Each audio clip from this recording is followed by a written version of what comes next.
CEO panics when the logistics and tracking system crashes. Then a truck driver's kid walks in and shocks everyone. It was supposed to be a normal morning at Rastrolink's Operations Center, one of the largest logistics transportation companies. At 7:03 a.m., the first lights of the smart building turn on automatically, as usual. The coffee machine was already humming in the break room, and the first tracking specialists were taking their seats in front of the monitors covering the LED wall on the main floor.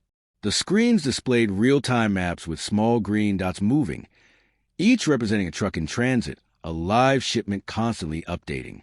But that morning, something strange happened. One of the dots blinked and disappeared. Then another, and another. In less than 2 minutes, the maps began to empty like pop balloons. Diego, one of the youngest tracking specialists on the team, frowned and nervously clicked the mouse, trying to force the interface to refresh. Nothing. "Refresh the back end," someone shouted from across the room. Another specialist, Carla, was frantically typing commands into the diagnostic interface, but her expression revealed what no one wanted to say out loud. The system was not responding. At 7:06 a.m., the first alert started popping up on the phones of the managers on duty. Rastrolink's central tracking system, which monitored over 4,000 vehicles in real time, was completely down. The geolocation bubbles disappeared like ghosts. The scheduled routes vanished. And, most worrying, the shipments, many of high value and top priority, could no longer be located. An uneasy silence took over the room. The constant hum of the computer fan seemed louder than ever. Diego looked at the black screen in front of him, where the only visible message was, "Connection lost with main server. Attempting to reconnect." Attempting, but no one could. From the 37th floor in the executive office, CEO Karen Stevens had no idea what was about to happen. But on the operations floor, the first signs of invisible chaos had already settled in, and the clock kept ticking. The country's logistics had just lost its eyes. 8:10 a.m. The mirrored elevator ascends to the 37th floor, carrying CFO Richard Bennett Farias, whose tablet vibrates with red alerts. Lost Atlanta and Megan is offline. Premium clients no visibility. Each notification smells like money slipping away. The doors open onto the always silent marble corridor, now filled with executives whispering into phones. He walks on, overhearing broken words. Fine, SLA, lawsuits, crisis. In a glass room, the marketing team watches stunned as complaints explode on X. Influencers unboxing empty packages, viral videos of furious customers. In the executive suite, CEO Karen Stevens Machado stares out over the marginal Pineros highway while holding her white smartphone. For the third time, an e-commerce threatens to terminate their contract if shipment visibility doesn't return by noon. "Karen Stevens, we have a problem," Richard Bennett says. "I need numbers, not adjectives," she replies without turning around. "Blind system since 7:03 a.m. Backup failed. 3 strategic accounts finding us on a countdown." He falls silent when he sees the stock plunge already surpassing 4%. Karen Stevens activates speakerphone. The table fills with voices. Raphael from IT talks about database corruption. Clara from operations lists routes with refrigerated medicines. Bruno from compliance reminds that A&T defines shipments without electronic registration. The whirlwind of acronyms spins like a propeller about to fly off. Meeting in the blue room. 5 minutes. Karen Stevens orders. The blue room is the corporate bunker. Electrochromic glass, 7 8K screens, bulletproof doors. As the board enters, security seals the floor. Karen Stevens projects a ghost map, a gray glow with holes where tracking signals should glow. Estimated loss already hits $200 million in orphan goods. "This isn't a bug," Raphael says. "The tables were truncated. No data, no insurance. Could take days." "We don't have days," Karen Stevens counters. Marketing displays hashtags #RastrolinkFail and memes of trucks floating in space. Each retweet sinks the stock price further. Richard Bennett shows a crashing chart. Investors sell before the rumor becomes headline news. Bruno recalls there are confidential shipments of vaccines and legal documents. Losing a batch could become a criminal case. He whispers a dreaded word. Federal intervention. Karen Stevens feels the weight of every sentence like bricks. She remembers her father, a truck driver, who wanted to see her lead something big. Now something big is collapsing. War room, now she decides. IT, legal, operations, marketing. Status updates every 15 minutes. Clara, reassign drivers to safe points. Keep equipment running. Julia, draft a preliminary statement. Only release with my approval. Richard Bennett, activate emergency credit. Raphael, she fixes her gaze on him. Bring my data back. At any cost. Raphael swallows hard. The clock reads 8:24 a.m. The air conditioning blows cold, but the room simmers with tension. Every keyboard stroke is a hammer blow against time. Outside, thousands of trucks keep moving, unaware of the financial hurricane on the 37th floor. Every kilometer without tracking is another game of Russian roulette with Rastrolink's reputation. Corporate phones ring nonstop. The sales director described corporate clients yelling and demanding immediate fines. The call center logs 800 calls per minute. Half are threats of lawsuits. Rumors in WhatsApp groups say hackers will demand ransom in cryptocurrency. Richard Bennett warns, if they lose 3 premium contracts, cash flow drops to the critical level of 2016 before the turnaround Karen Stevens led. He looks at the CEO with respect and fear. He knows she saved Rastrolink once. But this time might be different. There's a crisis consultant in the lobby, the secretary informs. Tell them to wait, Karen Stevens replies. I won't pay someone to state the obvious. Junior IT Director Olivia steps forward. Cloud redundancy servers show abnormal CPU usage since dawn, indicating malicious scripts or cascading update failures. Segment the network and scan logs retroactively, Raphael orders. If segmented wrong, we'll corrupt what little's left. Do anyway. Karen Stevens cuts in. War surgery. Say what you can. At the end of the hallway, Treasury monitors show real-time downward curves as high-frequency algorithms dump company shares. Each red candle on the chart is an earthquake for year-end bonuses. Some tracking specialists already call brokers trying to protect their savings. The countdown clock reads 3 hours, 12 minutes, and 47 seconds. And above all, the clock mercilessly ticks every second that pushes Rastrolink further from transparency and closer to the abyss. The BR 116 highway was waking under a light mist when Megan Turner shifted her box truck into 5th gear. The old but loyal engine growled like a dog that knew every curve of that asphalt. On the dashboard, the odometer read 842 kilometers traveled since leaving Recife, a route that, after 24 years on the road, she could drive with her eyes closed. In the passenger seat, her 12-year-old son Ethan balanced between a bound manga and a worn-out tablet covered in superhero stickers.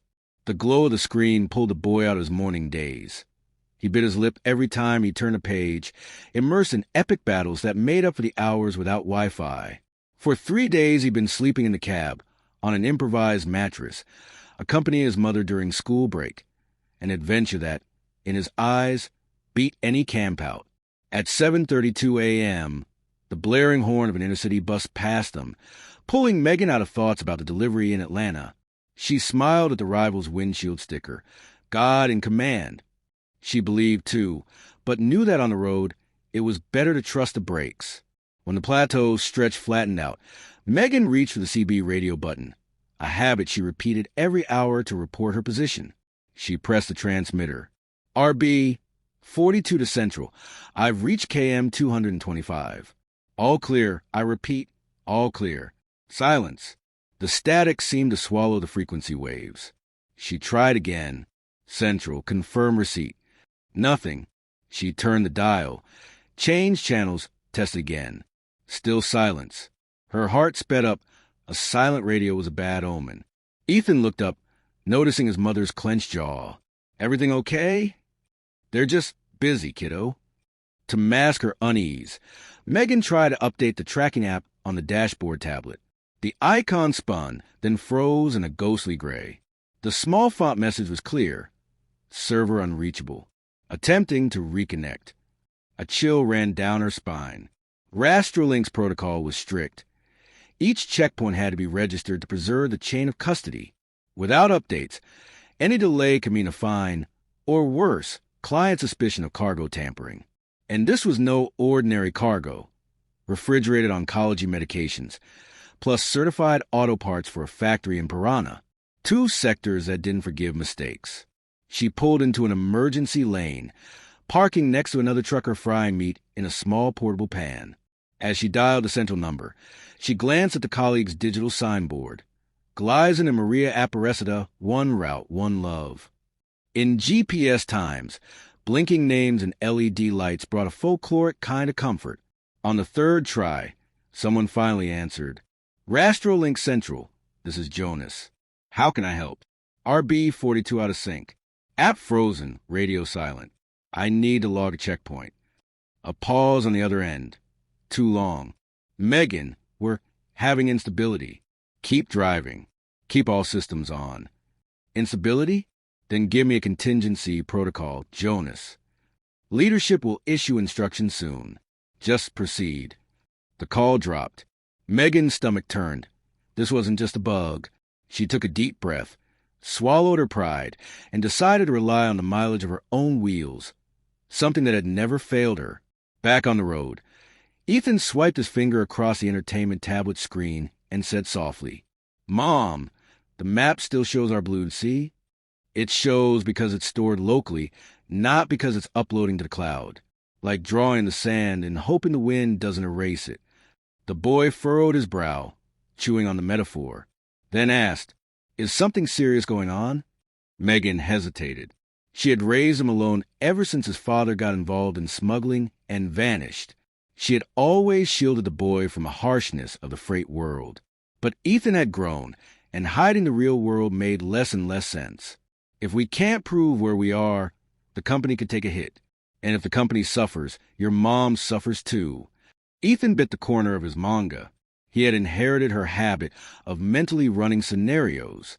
At 9:05 a.m., a siren broke the monotony. Police checkpoint. Routine inspection, but Megan cursed. Without the system, she couldn't generate the digital authorization required for transporting controlled medications. She pulled over, sorting documents into worn folders. The sergeant inspected seals, verified invoices, smiled at Ethan. Improvised classroom? Extreme vacation, the boy answered. The officer stamped the papers slowly, then asked for the tracking QR code. Megan explained the failure, showing the frozen screen. He raised an eyebrow. If this is an Anvisa blitz, they'll seize your cargo. Blood pounded in her temples. Just give me a kind stamp, and I promise to regularize at the next base. The officer thought a moment, maybe remembering his own mother at a farmer's market truck, then handed the papers back. Go on, but say a prayer. Heart pounding, Megan accelerated. She wasn't deeply religious, but she made the sign of the cross. In the cab, Ethan was drawing something on the tablet's notepad, circles and arrows connecting points. What are you doing? A manual map, he said without looking up. If the app dies, we make our own. Megan didn't know whether to laugh or cry. In her son's innocence, she saw something rare. Resilience without cynicism. She rolled down the window, letting cold air sweep the cab, trying to dispel the pressure in her chest. As they reached the junction with BR 376, the sky lightened, revealing high clouds, signs of an afternoon storm. Every drop ahead meant extra risk for refrigerated meds. Without telemetry, any failure in the internal thermometer would go unseen. 10:02 a.m. The phone rang again, unknown number. It was Clara from operations, voice shaky. Megan, I'm calling every driver. The central system's down. Hold on to physical receipts. Don't turn anything off. What's the contingency plan? There isn't one yet. But HQ... Oh, Megan, I've never seen the 37th floor like this. Looks like a stock market crash. The call broke up in a burst of static, as if the corporate world itself had lost signal. Ethan noticed his mother's anxiety and offered a headphone. Want to listen to music? Only if it holds up the sky, she joked. He played a lo-fi playlist on his phone. Gentle beats filled the cab. The contrast was nearly comical. Calm melody on a road into chaos. As kilometers flew under the tires, Megan ran numbers in her head. Diesel, tolls, possible fines, Ethan's school. She calculated that if the cargo were seized or refused, she'd lose part of the bonus that paid for next semester's supplies. The breeze through the window couldn't shake off the sting of looming uncertainty. On the horizon, signs read, Atlanta 110 kilometers. Each digit seemed to shrink the deadline toward a shadowy end, an invisible delivery that, even if it arrived, might not exist in the system. Ethan, distracted, opened the tablet's rear camera and plugged in a small digital thermometer via OTG cable, a gadget from a science fair. He took a reading of the cargo bay's temperature, saved the file locally. "If someone asks, it's here," he said shyly. Megan glanced in the rearview mirror and saw not just a child she had carried in the cab since he was 6 months old, but a spark of solution she didn't yet understand. When the fuel gauge at half, she pulled into the Mirror Gem truck stop, filled the tank, checked the seals a third time, made Ethan wash his face and eat a wind-filled pastel. At the register, the TV played the news. Rastrolink shares dropped 7% after data blackout. An infographic showed shipments blinking like lights going out across a map of Brazil. A trucker commented, "The world's too digital now. When it fails, nobody knows where to go." Megan replied, "People who live by routes carry a compass in their instincts." He laughed, teeth stained by coffee, but there was respect in it. At 11:47 a.m., she took the wheel again. The sky darkened with leaden clouds, slashed by thin beams of sunlight slipping through. With every engine groan, Megan heard echoes of the worried voices on the 37th floor. Even without ever setting foot there, that's logistics for you. When the necklace breaks, all the beads feel the snap. Ethan, now silent, tinkered with simple lines of code copied from forums he browsed in secret. He tried reading the app's cache files, curious, found strange string coordinates, timestamps. His eyes widened, but he chose to show his mom only when he was sure. Because even though he wasn't old enough for a driver's license, Ethan already sensed that his mother's emotional suspension was shaking too hard. And if there was really a solution in his small hands, it was better to reveal it with perfect timing, like the hero who appears at the climax of his favorite mangas. And so, Truck RB 42 continued on, an invisible dot on dead maps, but real under the rising storm clouds over BR 376. The tires sang like orchestra medals announcing a tempest, and Megan Turner gripped the wheel, praying the wheels stayed faithful, because that day, more than any other, she was driving against her own fate. 10:47 a.m. The emergency ticker scrolls across the bottom of the screens in the Blue Hall. Extraordinary meeting, Code Crimson. It's the highest crisis classification at Rastrolink, reserved for rare events like a general strike or an accident with casualties. The polished floor reflects the sound of fast-paced footsteps. Even the acoustic carpet seems unable to muffle the panic. Karen Stevens Machado, the CEO, is the first to enter. Her light gray suit is flawless, but her bun has lost its form. One rebellious strand betrays the long morning. Richard Bennett Farias, the CFO, carries an Otero folder under his arm with red-sealed documents. They are official notifications. 3 notice of contract termination letters from the country's biggest e-commerce platforms. Each letter, if executed, represents tens of millions of raise in fines and lost recurring revenue. At the table, the general counsel, Dr. Bruno Silveira, adjusts his thick frame glasses. He lays out the letters carefully, as if they were live explosives. 1. Megamall /a threatens to terminate the contract unless tracking is restored within 4 hours. 2. Compicerno Corporation enforces an automatic 12% penalty on all delayed shipments, retroactive to the time of failure. 3. Primetime Global claims breach of critical SLA and demands a public explanation by 4 p.m. Rafael Torres, the head of IT, is already connected via video call from a starkly lit room. His dark circles reveal sleepless nights. He tries not to stutter. Ladies and gentlemen, we still don't know if it was sabotage, an external attack, or an internal error. What we do know is that the metadata vanished at 7:03 a.m. and the daily backups, well, started failing after the patch 2 weeks ago. We're rebuilding the drives, but each corrupted data block increases the estimated recovery time. Karen Stevens raises her hand. Estimated time? Anywhere between 6 hours and 3 days. 3 days is the equivalent of going bankrupt live.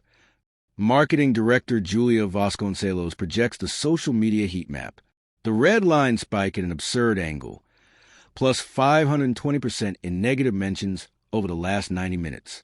There are videos of influencers unboxing empty packages, crying on live streams, customers filming warehouses with no outbound shipments, tagging worse than lost. Julia highlights a viral post with million likes. Deliver our packages or give us our money back. Karen Stevens takes a deep breath.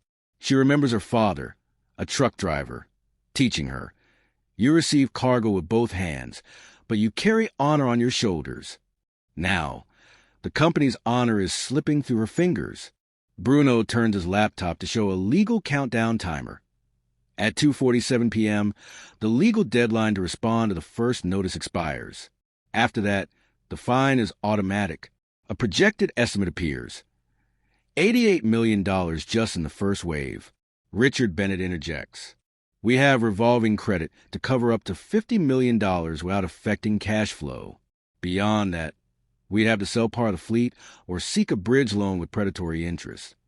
I won't sell the lungs to fix the heart, Karen Stevens replies. A loud knock at the door.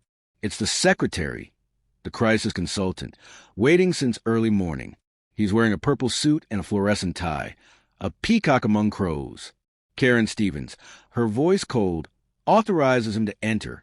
I'm Marco Raposo, specialist in reputational response. I'll be direct. You need to outsource the tracking network immediately and issue a public apology. Every minute costs you 0.3% in market value. I know 3 SaaS platforms that can take over in 24 hours. He maintains a corporate smile, but his eyes show he smells blood in the water. Raphael shakes his head. Handing over our sensitive database to outsiders during a crisis? That's giving the vault key to a random shareholder. Then accept being burned, Raposo replies. Or the market will burn you. Karen Stevens thanks him for his consulting and asks him to wait outside. As the door closes, Julia puts on her headset and whispers. Financial press is in the lobby. They're asking for a statement. If we refuse, they'll assume we've gone under. From the corner, Olivia, a junior engineer, timidly raises her hand. Maybe we could generate a synthetic tracking mirror. If we input estimated routes into a simulator and send clients a timeline of projected deliveries, we could buy a few hours of trust. That would be a lie, Bruno warns. It would be managed expectations, Olivia replies. Karen Stevens observes the team, a diverse mix of exhausted veterans and young staff swallowed by the crisis. The wall clock reads 11:12 a.m. She recalls a lesson from her old logistics professor. Before you move cargo, move hearts. She bangs the table. Proposal. IT works on the mirror. Marketing draft a contingency statement. Legal prepares temporary responses to the letters. No promises, just transparency and a short deadline. We're re-establishing visibility. Next status update in 3 hours. Anything more than that is suicide. Bruno frowns. 3 hours is tight. It's all we've got. Raphael asks for 15 minutes to assess the simulator's technical feasibility. Olivia opens her laptop and furiously types Python lines. She injects 40 test routes into the emulator and projects. Latency, 128 milliseconds. If we bypass the authentication failure, we can feed the client dashboard without touching the main database. Julia, relieved, already envisions a headline. Rastrolink activates emergency protocol. But Richard Bennett nudges Karen Stevens and shows a new notification on his tablet. A cryptomail demanding 5 bitcoins to return the hijacked tracking logs. The CFO suspects it might be a bluff, but Bruno warns, if real, this is digital extortion. We need to contact federal authorities. The CEO closes her eyes for a second, focusing on the throbbing in her wrist. Then she decides, no payment. Rastrolink does not negotiate with blackmailers. That could leak and look like negligence, Julia says. Let it leak that we're firm. The truth will come from our mouths, not from anonymous emails. Karen Stevens walks to the panoramic window. Down below, she sees a highway gridlocked and imagines her trucks stuck in invisible flows. Logistics is an artery. Without a pulse, the corporate body goes into cardiac arrest. She taps her fist on the glass and turns. Set up a permanent war room. Status updates every 20 minutes. I want a list of drivers able to register physical checkpoints. Human contact is gold right now. Julia, redirect digital campaigns. Focus on empathy. Show behind-the-scenes recovery. Put a face to our unsung heroes. Richard Bennett restructures a cash flow, cancels business trips, postpones hiring, freezes bonuses. He warns Karen Stevens the credit rating will drop if the crisis drags on past tomorrow's market opening. She nods, then offers a bitter smile. Who would have thought a poorly monitored server could cost us our entire future? 11:39 a.m. The landline rings. It's the chairman, voice stern. Karen Stevens, some shareholders are already calling for your head. They want to know if you're in control. Tell them I control the truth. The system crashed. We're restoring it. We need 12 hours. They'll give you 6. The call ends. Karen Stevens faces her team. 6 hours. Or will be remembered as a case study in disaster. If anyone can't handle the pressure, leave now. No hard feelings. Whoever stays, stays with me to the end. No one moves. No one moves. She breathes. Then let's go. The team disperses. Bruno sprinting to draft counter notices. Raphael buried in cables. Olivia writing scripts. Julia opening chats with friendly influencers. Richard Bennett activating emergency credit lines. The consultant in the hallway snaps selfies of the chaos for his press contacts. Sure, he'll be hired in a few hours. Unaware he may be witnessing the market's most unlikely turnaround. In the back of Karen Stevens' mind, something pulses, a memory. A shy boy smiling while handing flowers to drivers in a yard years ago. The son of veteran driver Megan. She doesn't know why it resurfaces now, but clings to it like someone holding a seed in their palm. Something unexpected might still bloom to the cracked concrete of crisis. And as the clocks tick toward noon, the 37th floor thrums like a war command center. Keyboards firing, phones exploding, coffee drones flying over trays. On the big screen, the stock chart still bleeds red, but every coordinated breath builds an invisible bridge across the abyss. 12 hours became 6. And 6 hours in global logistics is the exact distance between total collapse and a statistical miracle. 12:03 p.m.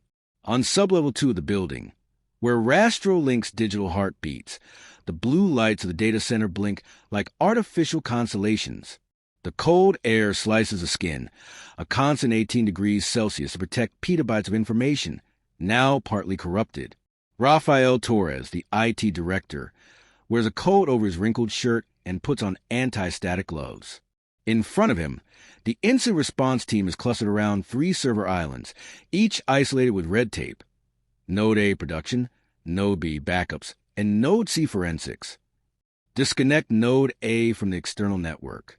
Now, 2 analysts insert blind plugs into the fiber ports.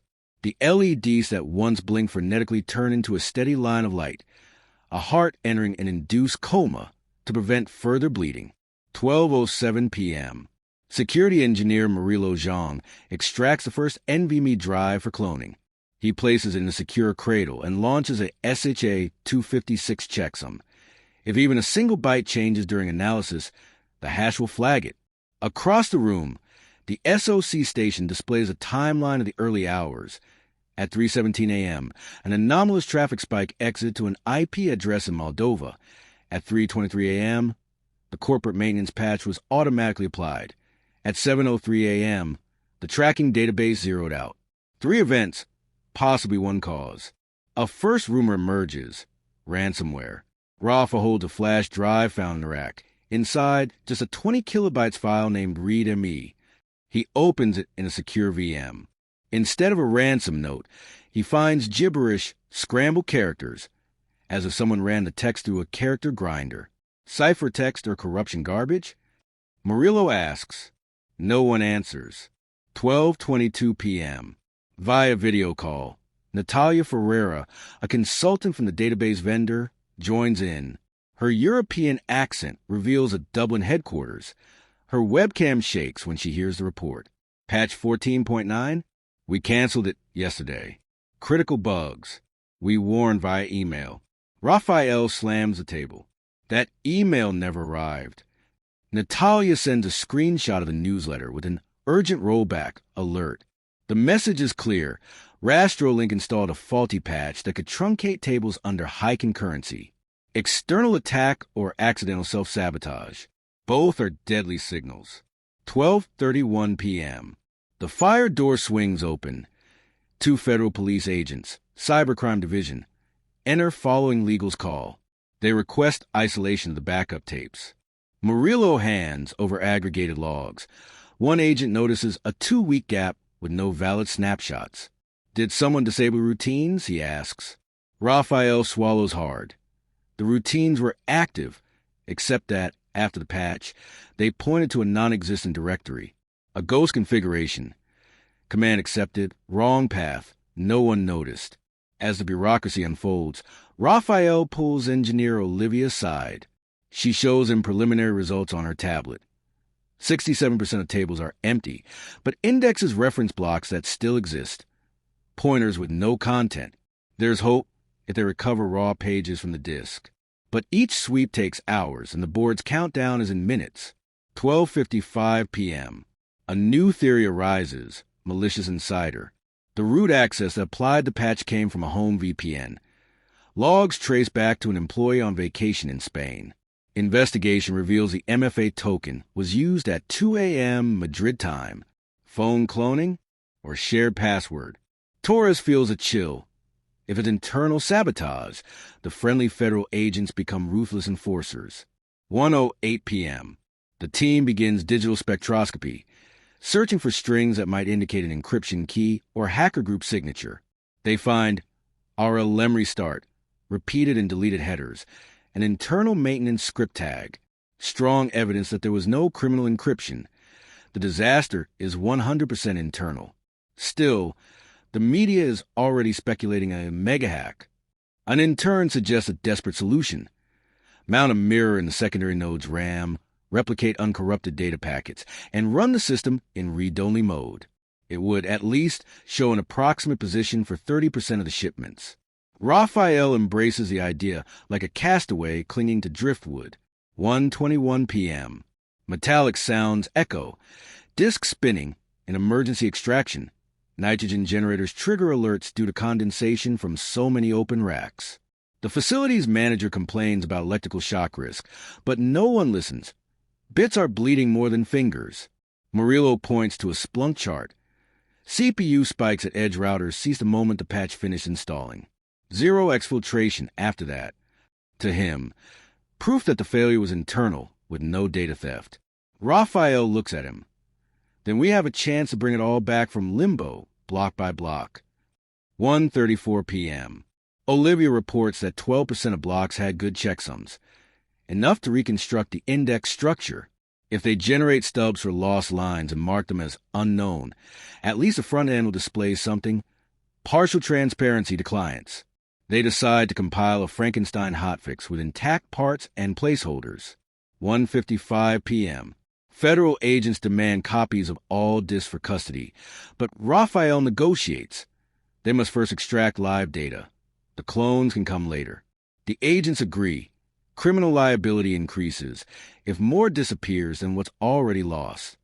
2:10 p.m. The RAM mirror is activated. Pilot screen shows some trucks, timid green dots in the gray ocean. Torres exhales. The war is far from won, but at least it's no longer fought in total darkness. Upstairs, Karen Stevens receives a short message. 30% visible. Working on the rest. Internal failure, not an attack. We'll tell the full truth in 15 minutes. She reads it, closes her eyes, and gives silent thanks. Not because the problem is over, but because knowing your enemy, even if it's your own shadow, is the first step to defeating it. And in the cold heart of the basement, among cables, hashes, and beeps, a certainty is born. There is no hacker worse than the sum of small human distractions. 1:15 p.m. The elevator doors open with a metallic ding that feels like the arrival of a verdict. Marco Raposo strides down the corridor as if walking a red carpet only he can see. A midnight blue European suit with micro-patterns that shimmer under the LEDs, an overstated purple tie, an absurdly expensive leather bracelet, and a smile flashing teeth so white they're suspicious. On his lapel, a silver micropin reads MDR, the acronym for Mitigate, Deflect, and Recover. He carries only an ultra-thin laptop and a self-confidence large enough to take up half the hallway. In the blue hall, the atmosphere already resembles a trench. Karen Stevens Machado scrolls through spreadsheets in dark mode to rest her eyes, while Richard Bennett Farias, one earbud in, calculates the cost of every hour the system stays down. Rafael Torres appears on the wall screen in a split view.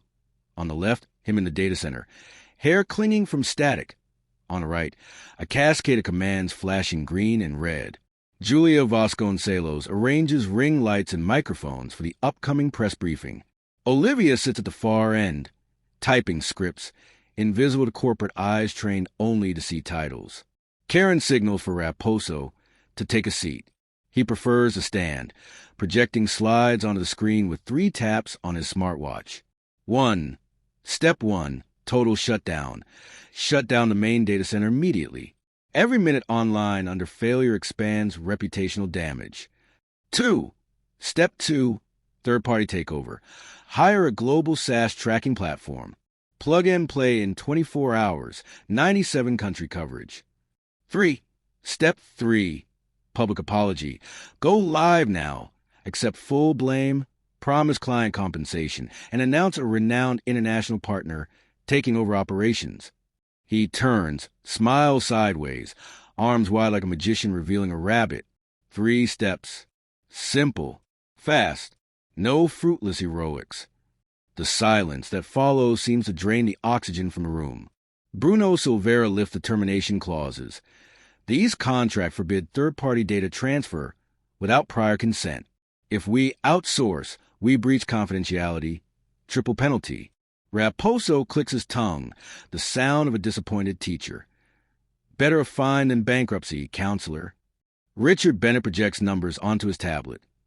The proposed SaaS setup costs $4.8 million, with an annual subscription of $900,000, all up front. 1/4 of net profit. Turn into a check, he murmurs. Raposo counters. Profit only matters if the company survives tomorrow's opening bell. Karen leans back, a rare move for someone who never breaks posture. She assesses a consultant like unstable cargo with a broken seal. If I shut everything down, I lose real-time forensic capabilities. If I migrate raw data to SaaS, I expose metadata from sensitive routes. If I go public with an apology before knowing the cause, I'm bleeding into legal shark-infested waters. Raposo lifts a finger. Transparency builds trust. Karen fires back. Trust without concrete data is just high-end gossip. Raphael clears his throat on screen. Boss, 30% of the routes are back. If we stay online, I can reach 45% in 2 hours. Raposo smirks. 45 isn't 100, director. Raphael swallows a jab. The consultant turns to the executives, theatrical. Rastrolink doesn't need a partial miracle. It needs narrative control. Karen sees the table split. Insecure marketing, conservative legal, pragmatic finance. Julia whispers. A public apology might soften the online fury. Richard calculates. But if we show weakness, fleeing shareholders will tank our valuation. Bruno adds. And bringing in a foreign vendor invites federal police scrutiny. Raposo senses the cracks and wedges deeper. If you'd rather fight on 5 fronts, technical, legal, reputational, financial, and regulatory, congratulations. I collect stories of companies that tried and never came back. He flips to a slide showing logos crossed out. Famous brands sunk by IT disasters. Karen stands and walks to the panoramic window. The ghosts of failed companies reflect on the glass, alongside traffic jams. She recalls her father and the promise she made to never panic. She closes her eyes, breathes through her diaphragm, the same meditation technique she used at 3 a.m. before the IPO. Then she turns. Mr. Raposo, thank you for the diagnosis. But shutting everything down is like inducing a coma in a patient still breathing. Migrating to SAS without due diligence is swapping out the heart mid-marathon. And apologizing too early is signing a confession without reading it. My answer is no. The consultant doesn't lose his smile, only narrows his eyes. Then sign the sentence alone. I'll send a formal proposal for when you change your mind. He packs his laptop. Before leaving, he glances at Raphael on screen. Good luck, director. That paper paddle will tear halfway across a river. And he slips out like a perfumed ghost. The door closes. Richard wipes his forehead. Investment funds love crisis consultants. He'll definitely call journalists. Julia's phone buzzes. A tweet from Raposo hints. Brazilian company rejects international aid amid logistics crash. She curses. He planted the headline before even reaching the elevator. Karen clasps her hands without raising her voice. He wants to spark panic to justify the expensive cure. We won't give him a stage. Julia, announce. Preliminary diagnosis indicates internal failure. Data being restored with top priority. Status update at 3 p.m. No outsourcing for now. Richard, secure a short-term loan with our partner bank. Quietly. Bruno, reply to the termination letter saying tracking has partially resumed and a new data feed will be sent by 5 p.m. Raphael, full focus on Olivia's route skeleton. I want 50% by 3 p.m. Everyone nods. But Karen feels the weight. If she fails, tabloids will say she rejected a lifeline. She accepts the risk. Leadership is leaping without a net. At 1:45 p.m., Olivia raises her timid hand. Reporting the synthetic mirror now shows 36% of cargo. Rafa cheers. See? This boat isn't made of paper. Karen smiles tired. Not yet, but we'll waterproof it. 2:05 p.m. Bruno receives a high-priority encrypted email. The board of directors has called an emergency meeting for 6 p.m. Sole agenda. Evaluate whether Karen Stevens Machado should remain if the situation isn't stabilized. He hands her the phone like a needle. Karen reads it, thanks it without flinching, and turns to the team. If anyone needed extra motivation, there it is. Code like your resume is on the line. Nervous laughter breaks the tension. Olivia heads to fetch coffee, and in the hallway, passes Raposo speaking quietly on the phone. They still believe in an internal miracle. Prep the SAS acquisition offer. Once they fall, will be ready. She mentally records a line, feels a rare spike of anger, and rushes back. 2:12 p.m. Julia posts a concise update. Rastrolink is restoring real-time tracking. Critical operations partially resumed. Next update at 3 p.m. Within minutes, the hashtag Rastrolink fail is rivaled by Rastrolink fight. Drivers post selfies with blinking green apps. Proud. Empathy wins bites. In the basement, Raphael presses enter on a batch recovery script. Murillo watches the progress bars rise slowly, like a fever dropping, degree by degree. Each recover block appears on the front end, where Olivia converts coordinates into green dots. 38%, 41%, 44%. She murmurs, "Go, go, go," like a mantra. Karen rereads a consultant's slide still open on a forgotten monitor. She walks up, hits escape, and closes the presentation. The screen returns the route map, now less gray. She whispers, "The narrative is ours, data first, apologies later." 2:30 p.m. Richard reports. Top Cred Bank has approved a $70 million emergency credit line. Costly, but without declaring insolvency. Julia shows the curve of negative mentions dipping. Bruno confirms. Termination letters are on hold until 5 p.m., pending the new data feed. The board shifts. Outside, Marco Raposo waits for his executive ride, fingers sliding across his phone. He notices Rastrolink stock volatility slightly stabilizing. He frowns. Maybe chaos won't pay as much as he hoped. He drafts a new media strategy, but for the first time in his career, he feels a chill. What if they actually pull off? On the 37th floor, the battle continues. No audience, just keyboards, cables, courage, and stubbornness. And as the clock races toward 3 p.m., each green derived on the map is a punch against the fate the Purple Tide consultant prophesied. Because in the corporate crisis game, the one who ends a chapter isn't the one who predicts a shipwreck. It's the one still rowing when the water reaches their waist. 2:52 p.m. The Sao Paulo skyline is jagged with concrete towers when Megan Turner finally spots the twin skyscrapers of Rastrolink. The afternoon sun hits the mirrored glass and reflects a gleam that, from a distance, looks like living flame. Fitting, she thinks, for a building ablaze in crisis. Her decision to reroute and head straight to headquarters had been instinctive, almost stubborn. If the system couldn't see her truck, at least they'd see the flesh and blood driver. The main gate recognizes a license plate, but the access system is in degraded mode. The barrier lifts too slowly, as if reluctant to accept visitors. In the yard, lines of trucks are parked in improvised spots. Drivers argue in small circles, waving papers, eyeing silent phones. It feels like a picket line without signs, no official strike, but discouragement is visible.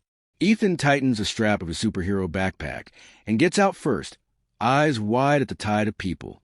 He holds the onboard tablet close to his chest like a shield. On the screen, the blue, which he programmed to blink, remains steady, marking the truck's GPS position.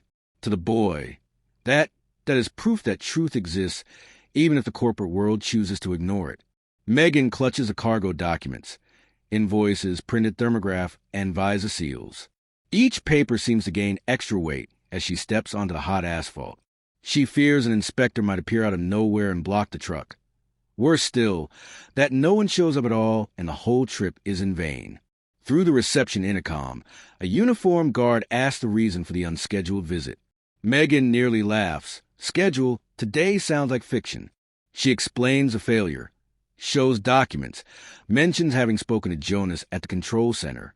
The guard, polite but stressed, checks an exception list and lets her in. Ethan receives a junior visitor badge. He reads it aloud with pride. In the lobby, giant screens usually reserved for corporate advertising now show a mosaic of internal notes. Team A data center. Team B, communication bunkers, crisis room, restricted access. In a corner, a TV displays an economic analyst discussing the biggest logistics blackout of the decade. The sound is muted, but the captions scream, Rastrolink loses client trust.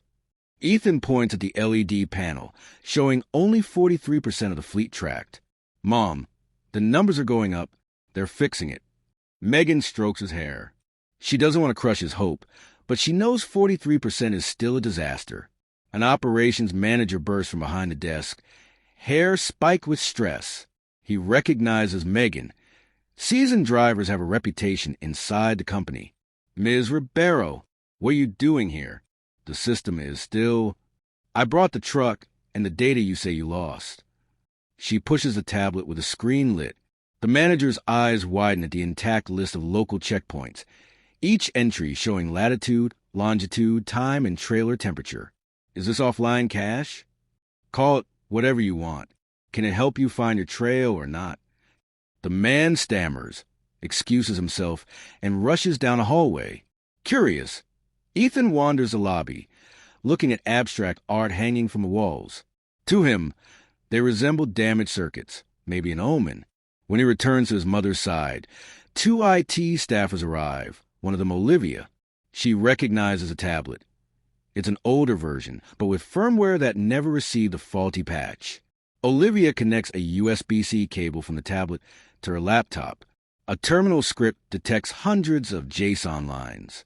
Her eyes light up, intact data with valid hashes. You recorded every stop? A watch and a pen don't fail, Megan replies. I need this in the crisis room. Can you come? Private elevator, 37th floor. Megan and Ethan ride into the eye of the storm. The boy holds his mother's hand, but it's her who needs courage. Plain clothes among expensive suits. Doors open. The blue room looks like a collapsing hive. Dozens of people glued to laptops, caffeine, and deadlines. A huge screen shows progress bars. 47%, 48%, 49%. Data hernia is being stitched live. Karen Stevens notices the driver and child entering.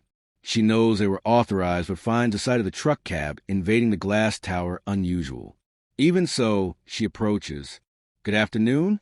Megan Turner, Truck RB42, Priority Cargo. This is my son, Ethan. We brought proof that the routes are still stored in the onboard tablets. Olivia is already mirroring the content onto a secondary screen. Executives rise in a flurry, approaching like archaeologists before a rare fossil. Raphael, on video conference, nearly shouts. This confirms a local mirror hypothesis. Each truck is a mini-server. Olivia adds, if we spread a patch to extract these caches, we could jump from 50 to 85% in an hour. Karen Stevens turns to Richard Bennett. How much to mobilize the fleet for transmission? He does a mental calculation. Just fuel and overtime. Then do it.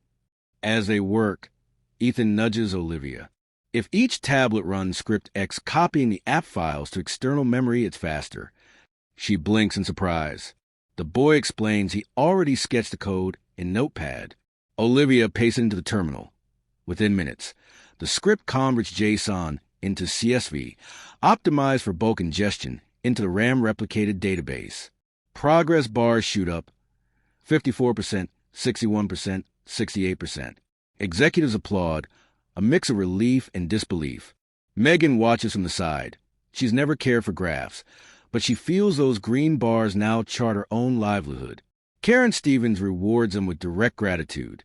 Ms. Megan, Ethan, you didn't just save the cargo. You may have saved the company.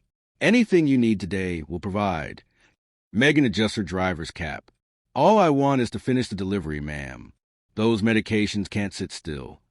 Karen Stevens smiles genuinely, and they won't. 5:03 p.m. The dashboard jumps to 82% of routes restored. Julia posts a triumphant update online. Rastrolink recovers nearly full tracking. The hashtag Rastrolink fight overtakes the fail-fail, turning hate into hope. In a corner of the Blue Room, Ethan sips soda and watches programmers rushing to install his script on 4,532 tablets. He feels like part of a superhero comic. He can't fly, but he writes code that does. Megan receives orders to continue to Atlanta with a company escort. The thermograph is perfect. Before leaving, she looks at Karen Stevens, eyes glistening. Thank you for trusting someone from the road. Karen Stevens clasps the driver's callous hand. Thank you for reminding us that technology without people is just metal and silence. As the elevator descends, Ethan rests his head on his mother's arm and whispers, See? We're invisible to the system, but not in real life. Megan smiles. And the ones who move the world are exactly the ones who don't show up on the map. Outside, the Sao Paulo sky begins to turn gold. Truck RB42 rumbles back to life, this time carrying not only medicine, but proof that localized knowledge, cache notebook memory, can rescue giants from the edge of collapse. In the Twin Towers, charts turn moss green, and applause echoes under LED panels. But in the cab, the sound is different. The steady beat of tires and a mother's heart racing with relief.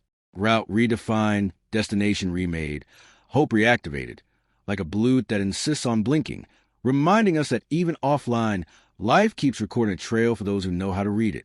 6:17 p.m. The crisis room clock read 6:17 p.m. when Megan Turner and Ethan were taken to a smaller room, a makeshift cubicle at the heart of the building, where data engineers and programmers were orchestrating the next phase of the recovery plan. The air was thick with tension, the computers humming constantly, mixed with a frantic murmur of specialists exchanging information at a relentless pace. Karen Stevens, the operations manager, gathered the group to present the new strategy, using the cache data found on the tablets to breach the central system and restore the lost routes, thereby reactivating tracking for urgent deliveries. But the process wouldn't be easy. The main system was severely corrupted, and there was a real risk of further failures, especially if they attempted to insert old data into a database riddled with inconsistencies. As the text drew up diagrams and tweaked scripts, Ethan sat near Megan, attentive and curious. Despite his age, the boy already understood that this wasn't just about technology. It was about the company's future, the safety of those awaiting deliveries, and even his mother's job stability. Mom, you think they'll really make it? he asked, eyes filled with hope. Megan smiled, squeezing her son's hand. "We'll do our best, honey. And sometimes doing your best takes courage and people." Ethan turned back to the tablet in his hands. Tinker with the code he had already tried to improve. Technology spoke a strange language, numbers, lines, and symbols, but he knew the key to the miracle that could save thousands of deliveries might lie in that digital language. In the main corridor, employees still moved with urgency, all carrying the weight of responsibility. The CEO of Rastrolink, Richard Bennett Menezes, who had thus far avoided direct contact with the frontline staff, finally entered the crisis room.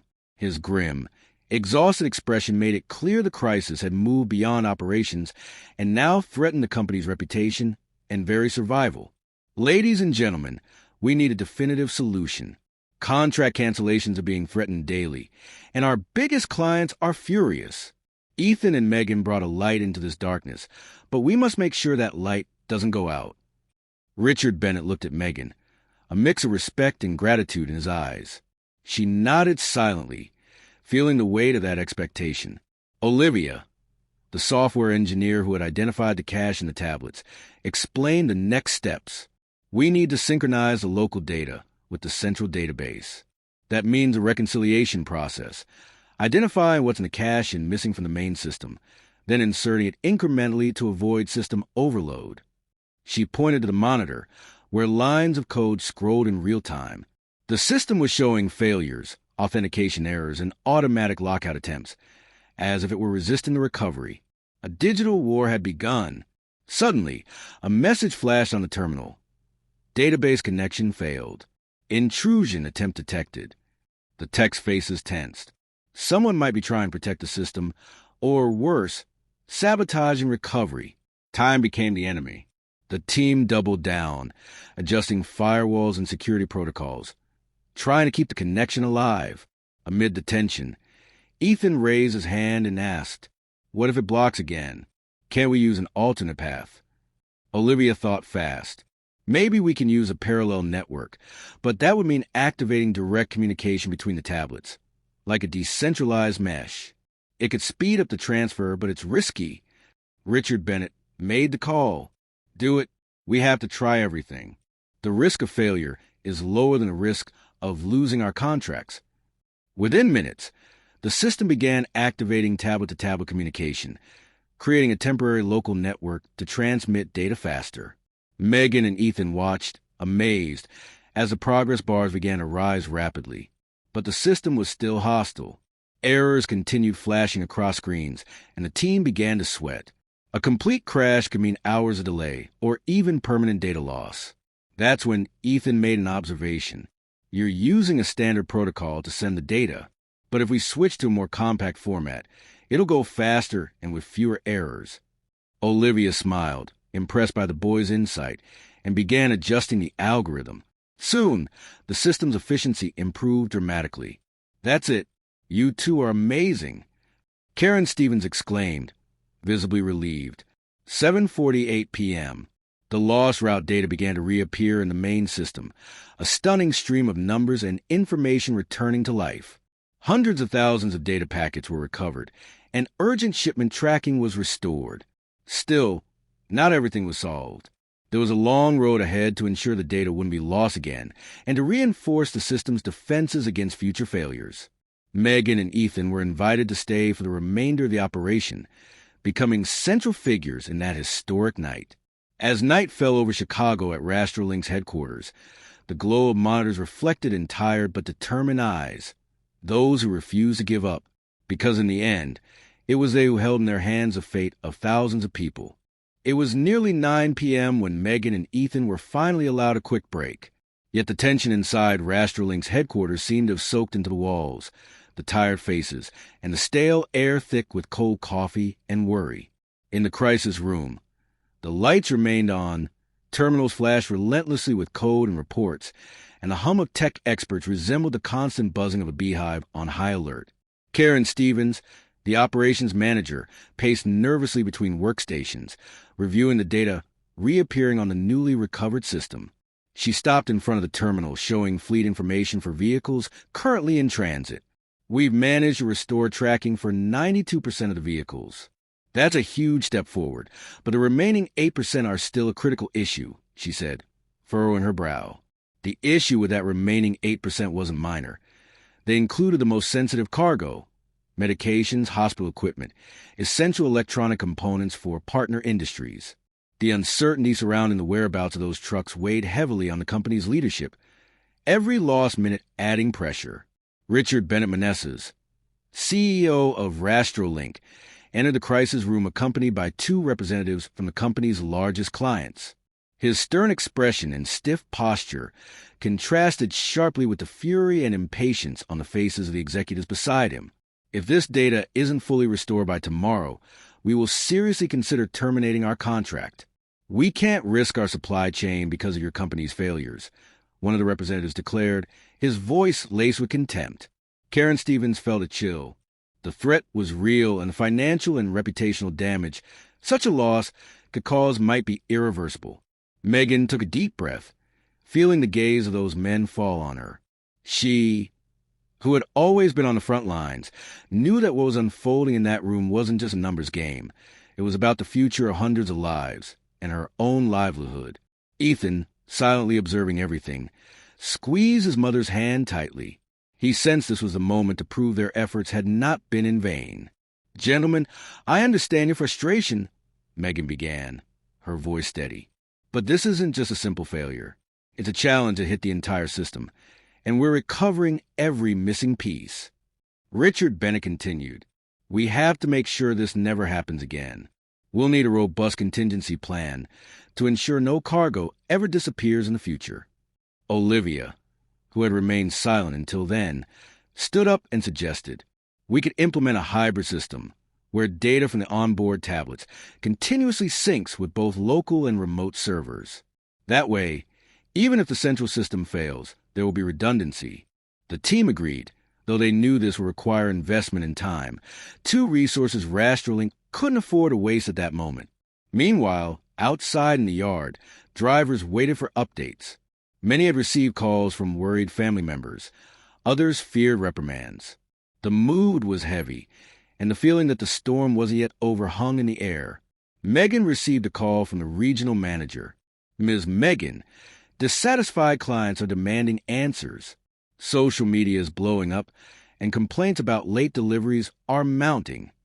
She looked at Ethan and said, "We have to act fast to rebuild trust."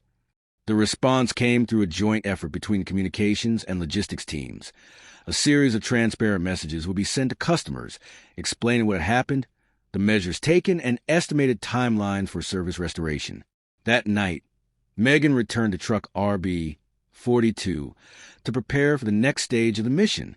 Ethan, exhausted, fell asleep in the passenger seat, dreaming of a world where technology and people work together to overcome any challenge. Before sleeping, Megan reviewed the routes and documents. The responsibility was heavy, but hope was her constant companion. She knew that beyond systems and algorithms, what saved that day was the courage to believe that even amid chaos, it was possible to rewrite destiny.